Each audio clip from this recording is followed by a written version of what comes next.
The most dangerous ceasefires in modern history are not the ones that fail immediately. They are the ones that appear successful on television while quietly restructuring the battlefield underneath the diplomacy. Because wars do not actually end when politicians announce agreements. Wars end when one side permanently loses the ability to continue strategic competition. And tonight, after reading the full architecture of the ceasefire framework signed between Iran, the United States, and regional mediators, I believe something extraordinarily important has happened that most of the public still does not understand. Iran did not emerge from this agreement weakened. Iran emerged with time, protected time, legally protected reconstruction time embedded directly into the language of the ceasefire itself. And if you stay with me until the end of this analysis, I'm going to explain why the most important part of this agreement was never the headline everyone saw.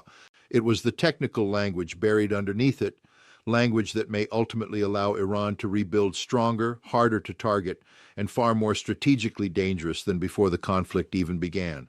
Now, let me say something immediately with complete clarity before we go any further. Diplomatic agreements are not written for television audiences. They are written for operational interpretation. The public version exists for headlines, political messaging, market stabilization, and public perception management.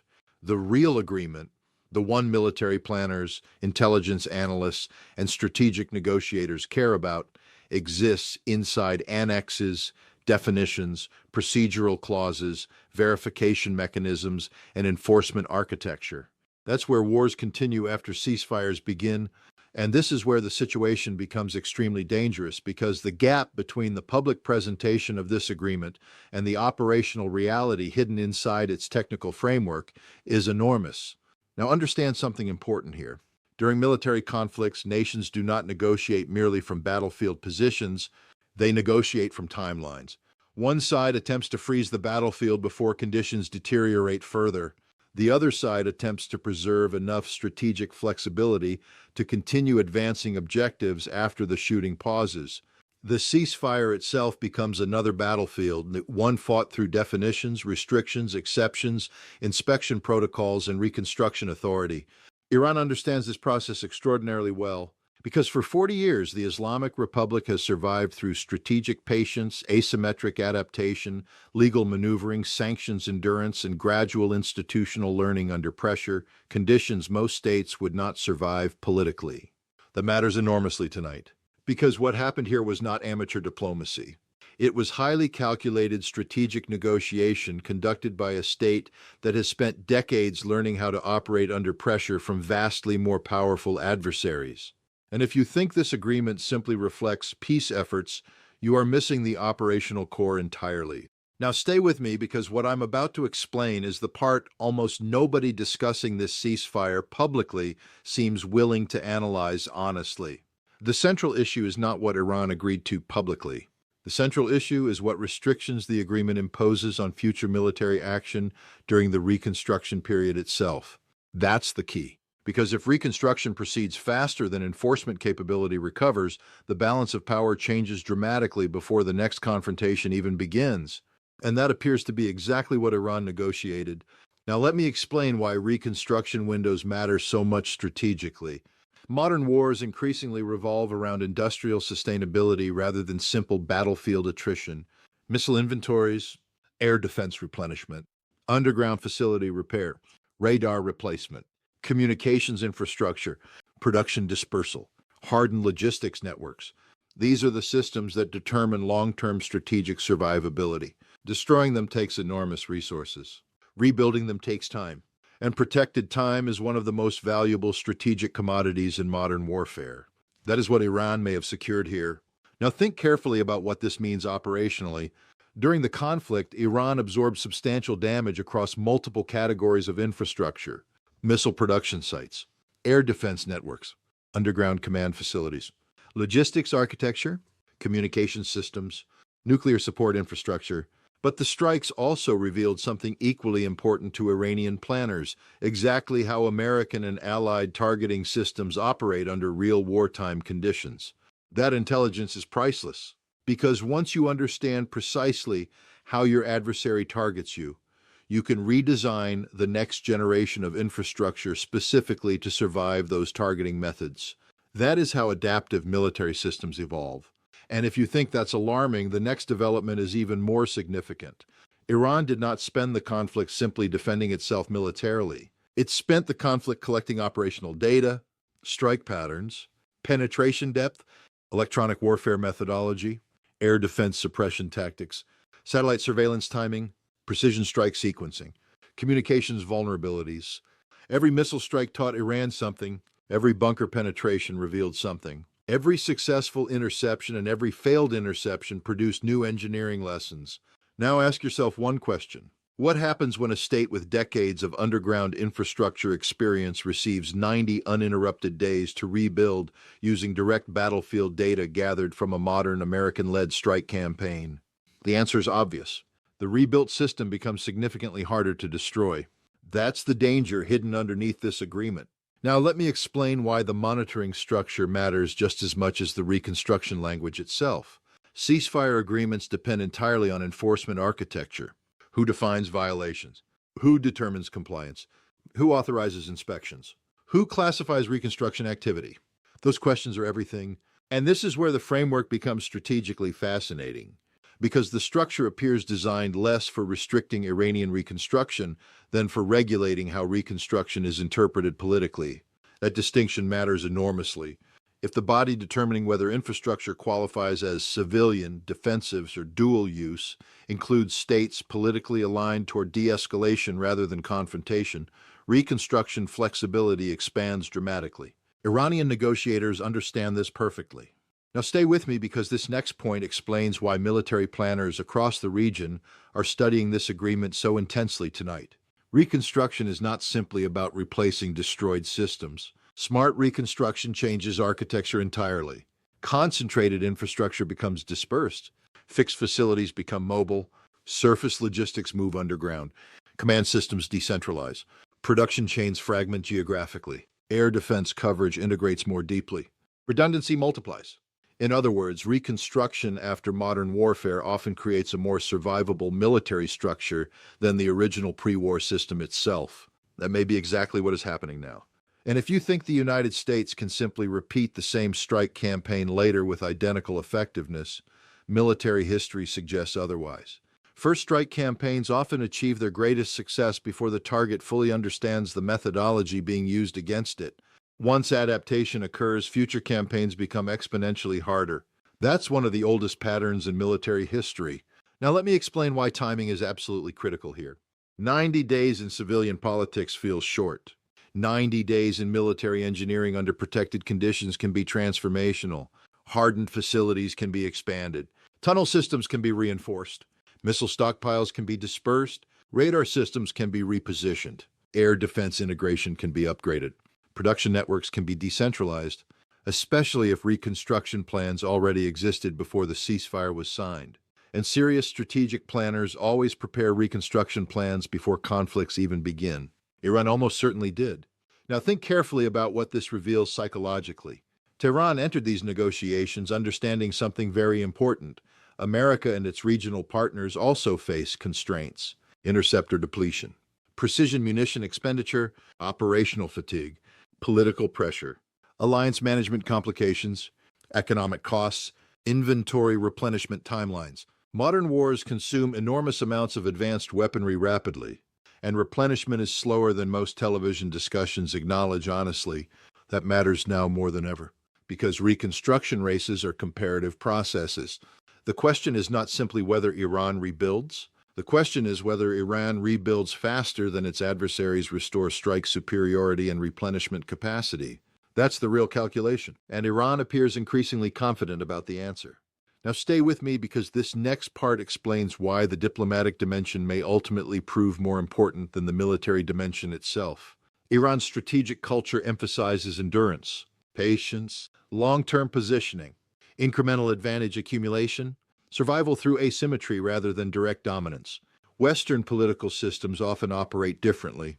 Election cycles, media cycles, quarterly pressure, immediate optics, rapid perception management. That difference creates negotiating asymmetry, because one side negotiates for headlines while the other negotiates for timelines. And timelines usually win eventually.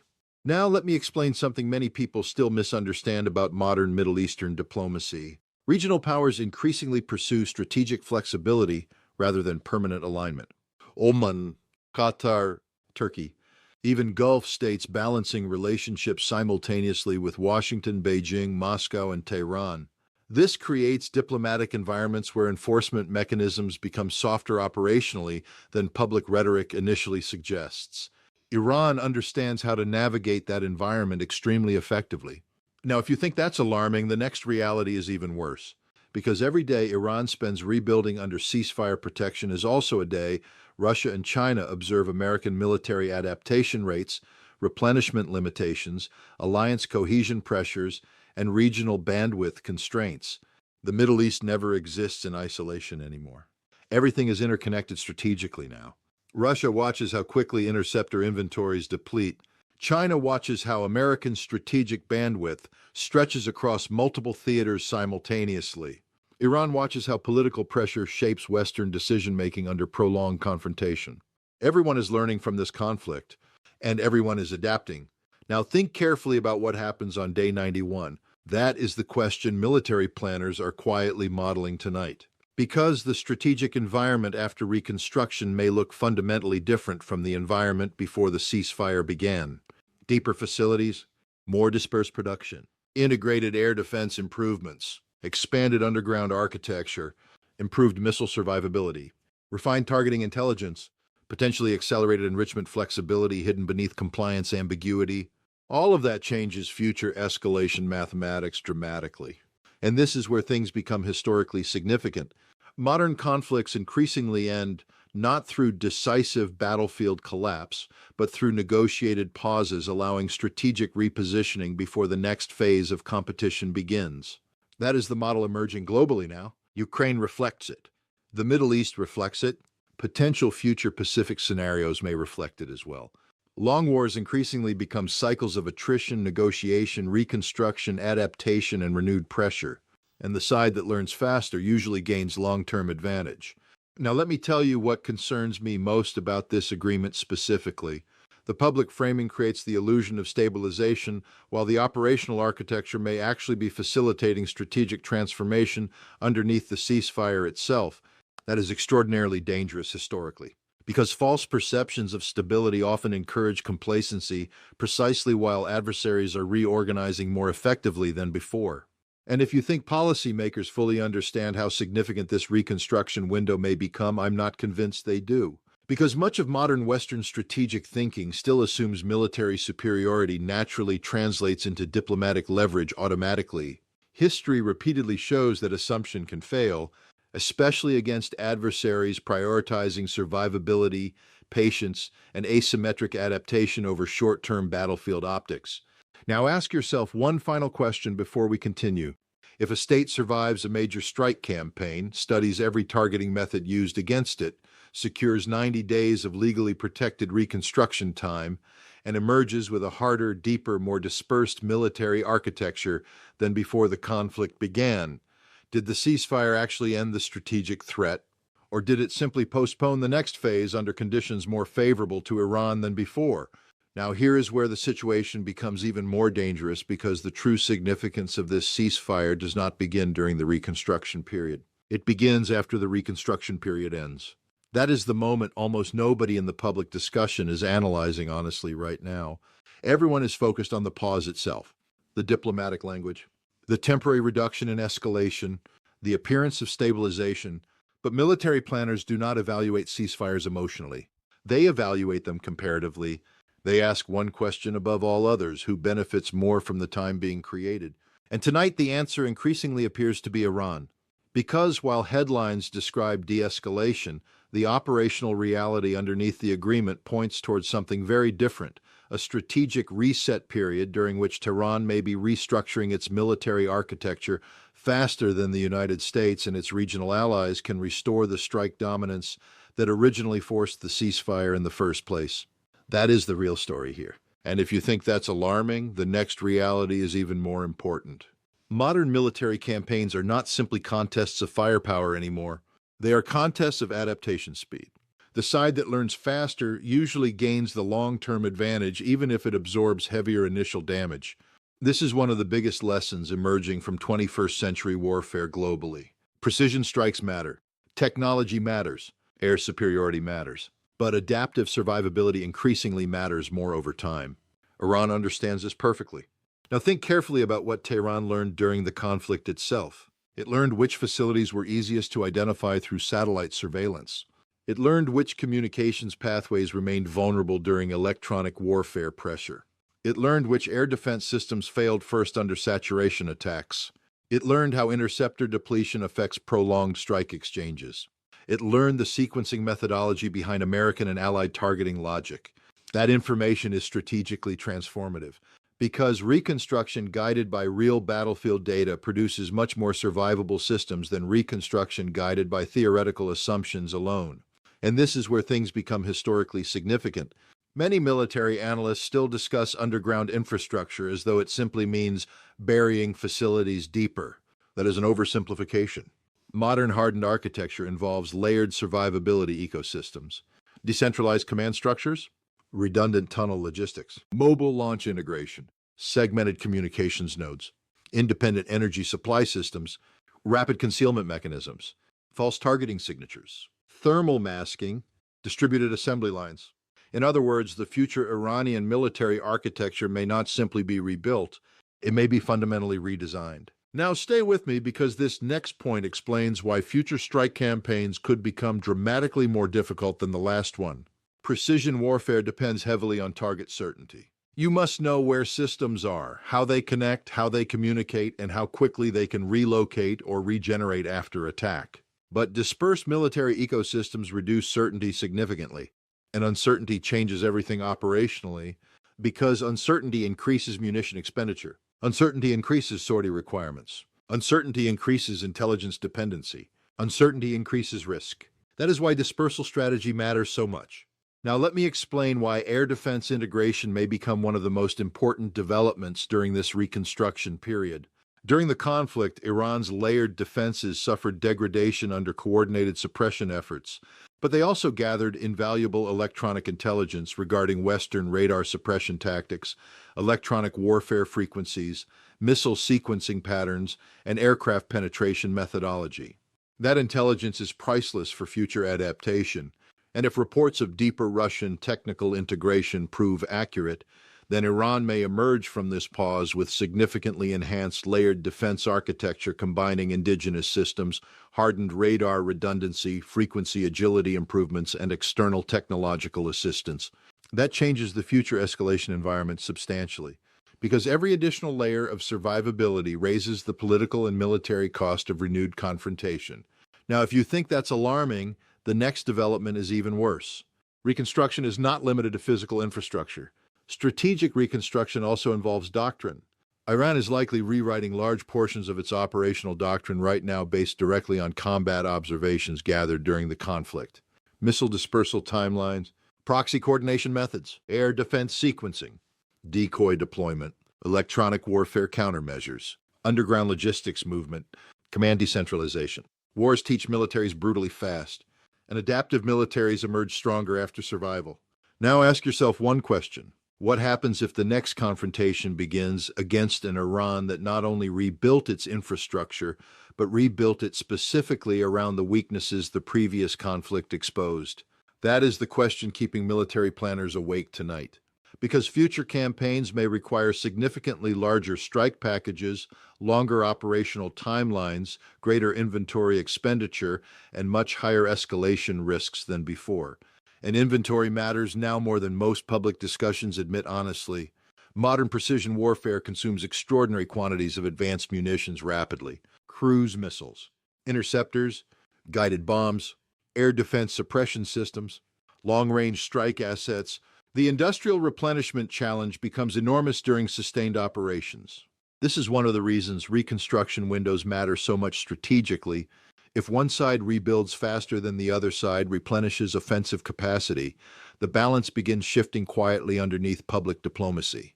That may already be happening. Now stay with me, because this next part explains why China and Russia are watching this ceasefire extremely carefully. For Moscow, Prolonged American military engagement in the Middle East consumes strategic bandwidth, interceptor inventories, intelligence focus, logistics throughput, and political attention simultaneously. For Beijing, every month of extended American strategic distraction affects specific calculations regarding Taiwan, maritime pressure, naval deployments, and alliance coordination. Everything is connected now. The Middle East no longer exists as an isolated theater. Every prolonged regional crisis influences broader global power competition, and this is where the ceasefire becomes strategically fascinating from a Eurasian perspective. The agreement does not simply pause fighting, it potentially prolongs American strategic entanglement by ensuring future confrontation risks become even more complicated after reconstruction concludes. That benefits Iran, it benefits Russia, and indirectly it benefits China. Now, let me explain why the diplomatic structure itself reveals so much about modern geopolitics. The enforcement mechanisms inside this framework appear deliberately constrained politically. Verification processes, commission voting structures, classification disputes, site identification procedures, interpretational ambiguity. All of these create friction against rapid escalation. That is not accidental. It reflects the growing reality that many regional and global powers increasingly prioritize stability management over full alignment with maximal American enforcement preferences. This is a profound geopolitical shift.